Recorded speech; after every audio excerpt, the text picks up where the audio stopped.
क्या दरभंगा एयरपोर्ट का नाम बदलने से बिहार की संस्कृति को नया सम्मान मिलेगा? और क्या मैथिली भाषा और साहित्य को इससे नई पहचान मिलेगी?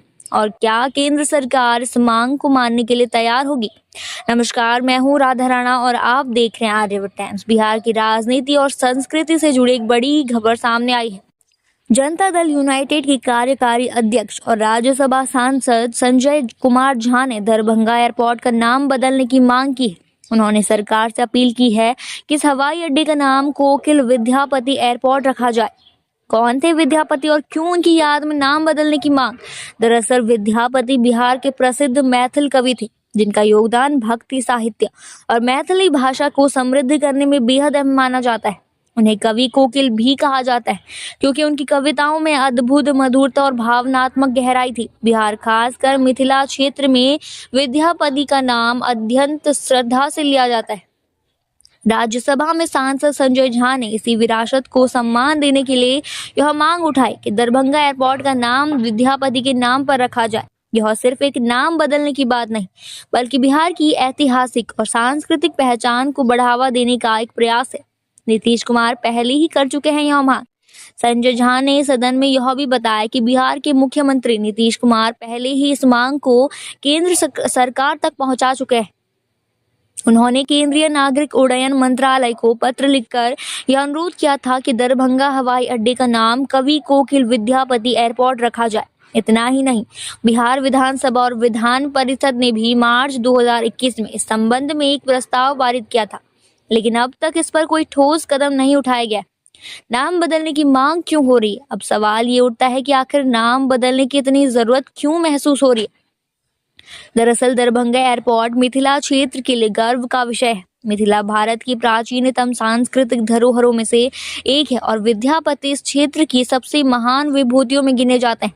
अगर एयरपोर्ट का नाम विद्यापति के नाम पर रखा जाता है तो इससे मैथिली भाषा, मिथिला संस्कृति और बिहार की समृद्ध साहित्यिक विरासत को एक नई पहचान मिलेगी।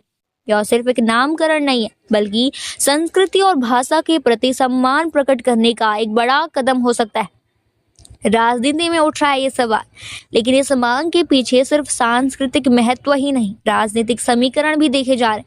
बिहार में आने वाले समय में विधानसभा चुनाव होने हैं और ऐसे में जेडीयू की यह मांग मिथिला क्षेत्र के मतदाताओं को साधने की रणनीति भी मानी जा रही है।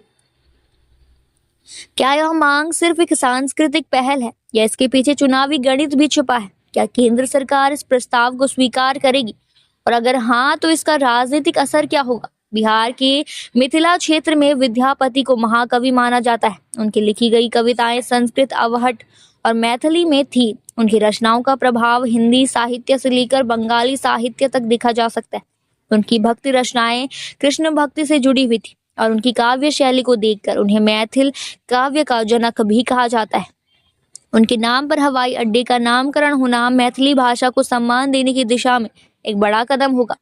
इस मुद्दे पर जनता की भी अलग अलग राय सामने आ रही है। मैथिली भाषा से जुड़े लोग और बिहार के संस्कृति प्रेमी इस फैसले को समर्थन दे रहे हैं, वहीं कुछ लोग इसे सिर्फ चुनावी राजनीति का हिस्सा मान रहे हैं, जबकि कुछ का कहना है कि बिहार के विकास के लिए नाम बदलने से ज्यादा जरूरी बुनियादी ढांचे को सुधारना है। क्या सरकार यह प्रस्ताव मानेगी? अब सबसे बड़ा सवाल यही है कि केंद्र सरकार इस प्रस्ताव को स्वीकार करेगी या नहीं। बिहार सरकार और जेडीयू ने यह मांग तो उठा दी, लेकिन अंतिम फैसला केंद्र सरकार के नागरिक उड्डयन मंत्रालय को लेना होगा। अगर यह मांग मान ली जाती है तो यह बिहार के लिए एक बड़ा सांस्कृतिक और राजनीतिक संदेश होगा, और अगर इसे खारिज कर दिया जाता है तो यह बिहार की राजनीति में एक नया मुद्दा बन सकता है। अब यह देखना दिलचस्प होगा कि सरकार इस मांग पर क्या फैसला लेती है। क्या दरभंगा एयरपोर्ट का नाम बदलकर कोकिल विद्यापति एयरपोर्ट किया जाएगा, या फिर यह मांग भी सिर्फ एक राजनीतिक बहस बनकर रह जाएगी? इन सभी सवालों के जवाब आने वाले दिनों में ही मिलेंगे, लेकिन इतना तय है कि बिहार की राजनीति में इस मुद्दे ने हलचल जरूर मचा दी। आपकी क्या विचार है इस मुद्दे पर? हमें कमेंट बॉक्स में जरूर बताएं। फिलहाल के लिए इतना ही। बने रहिए आर्यभट्ट टाइम्स के साथ और साथ ही हमारे चैनल को सब्सक्राइब करना ना भूलें और फेसबुक वेबसाइट पर फॉलो जरूर करें।